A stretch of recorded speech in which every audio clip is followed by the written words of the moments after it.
2025-2026 ஆண்டுக்கான தமிழ்நாடு பட்ஜெட்டை நிதியமைச்சர் தங்கம் தென்னரசு தாக்கல் செய்திருக்கிறார்.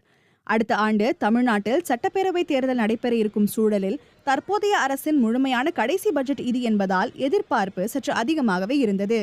அதன்படி 1 லட்சம் புதிய வீடுகள், கல்லூரி மாணவர்களுக்கு லேப்டாப் அல்லது டேப்லெட் வழங்குவது போன்ற பல்வேறு அறிவிப்புகள் பட்ஜெட் உரையில் இடம்பெற்றிருந்தன. அதில் முக்கியமானவற்றை இந்த காணொளியில் பார்ப்போம்.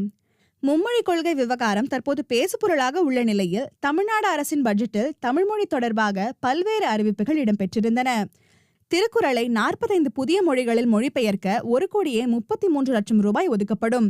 வருங்காலங்களில் தமிழ் புத்தக கண்காட்சிகளை இந்திய பெருநகரங்கள் மற்றும் சிங்கப்பூர், மலேசியா, துபாய் ஆகிய வெளிநாட்டு நகரங்களிலும் நடத்த ரூபாய் 2 கோடி ஒதுக்கீடு. வெளிநாடுகளில் வாழும் தமிழர்களின் இளைய தலைமுறையினருக்கு தமிழ் மரபை முறையாக அறிமுகம் செய்திடும் வகையில் அயலக தமிழர் நல வாரியம் மூலம் அவர்களுக்கு தமிழ்மொழி மற்றும் நாட்டுப்புற கலையை பயிற்றுவிக்கும் 100 தமிழ் ஆசிரியர்கள் மற்றும் கலைஞர்களை வைத்து நேரடி வகுப்புகளை நடத்திட ரூபாய் 10 கோடி ஒதுக்கீடு போன்ற அறிவிப்புகளை அமைச்சர் தங்கம் தென்னரசு வெளியிட்டார். மும்பை, பெங்களூரு, கொல்கத்தா, திருவனந்தபுரம் போன்ற பிற இந்திய பெருநகரங்கள் மட்டுமின்றி வெளிநாடுகளிலும், குறிப்பாக சிங்கப்பூர், கோலாலம்பூர் மற்றும் துபாய் ஆகிய நகரங்களிலும் தமிழ் புத்தக கண்காட்சிகள் இந்த ஆண்டு முதல் நடத்தப்படும். இதற்கென 2 கோடி ரூபாய் ஒதுக்கீடு செய்யப்பட்டுள்ளது.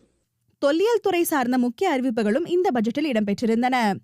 தமிழ் மொழியின் தொன்மை மற்றும் தொடர்ச்சியினை அறிந்து கொள்ளும் வகையில் அகரம் மொழிகளின் அருங்காட்சியகம் ஒன்று மதுரை உலக தமிழ் சங்க வளாகத்தில் அமைக்கப்படும் என தெரிவித்த அமைச்சர், அகழ்வாராய்ச்சியில் வெளிக்கொணரப்பட்ட தொல்லியல் பொருட்களில் தொல் மரபணுவியல், உலோகவியல் பகுப்பாய்வு, நுண் தாவரவியல், மகரந்த பகுப்பாய்வு, துண்டொளி வெப்ப காலக்கணிப்பு, மட்பாண்டவியல் உள்ளிட்ட உயர் தொழில்நுட்ப ஆய்வுகள் உலக புகழ்பெற்ற ஆராய்ச்சி நிறுவனங்களுடன் இணைந்து நடத்தப்படும் என்று குறிப்பிட்டார்.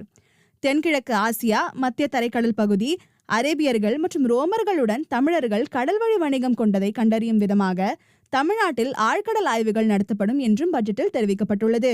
2025-26 ஆண்டில் தமிழ்நாட்டில் தொல்லியல் அகழ்வாராய்ச்சிகள் சிவகங்கை மாவட்டம் கீழடி, தூத்துக்குடி மாவட்டம் பட்டணமருதூர், தென்காசி மாவட்டம் கரிவலமந்தநல்லூர், நாகப்பட்டினம் மாவட்டம் நாகப்பட்டினம், கடலூர் மாவட்டம் மணிக்கொல்லை, கள்ளக்குறிச்சி மாவட்டம் ஆதிச்சனூர், கோயம்புத்தூர் மாவட்டம் வெள்ளலூர் மற்றும் சேலம் மாவட்டம் தெலுங்கனூர் ஆகிய இடங்களில் மேற்கொள்ளப்படும். பழந்தமிழரின் பண்பாட்டு அடையாளங்களை தேடும் பயணம் அண்டை மாநிலங்களில் உள்ள பாலூர் ஒடிசா, பெங்கி ஆந்திரா, மஸ்கி கர்நாடகா ஆகிய பகுதிகளுக்கும் விரிவடைந்திருக்கிறது. வரும் நிதியாண்டில் தொல்லியல் அகழ்வாராய்ச்சி மற்றும் அறிவியல் ஆய்வுகள் மேற்கொள்ள 7 கோடி ரூபாய் நிதி ஒதுக்கப்படும். மேலும் தென்கிழக்கு ஆசியா, மத்திய தரைக்கடல் பகுதி, அரேபிய தீபகற்பம்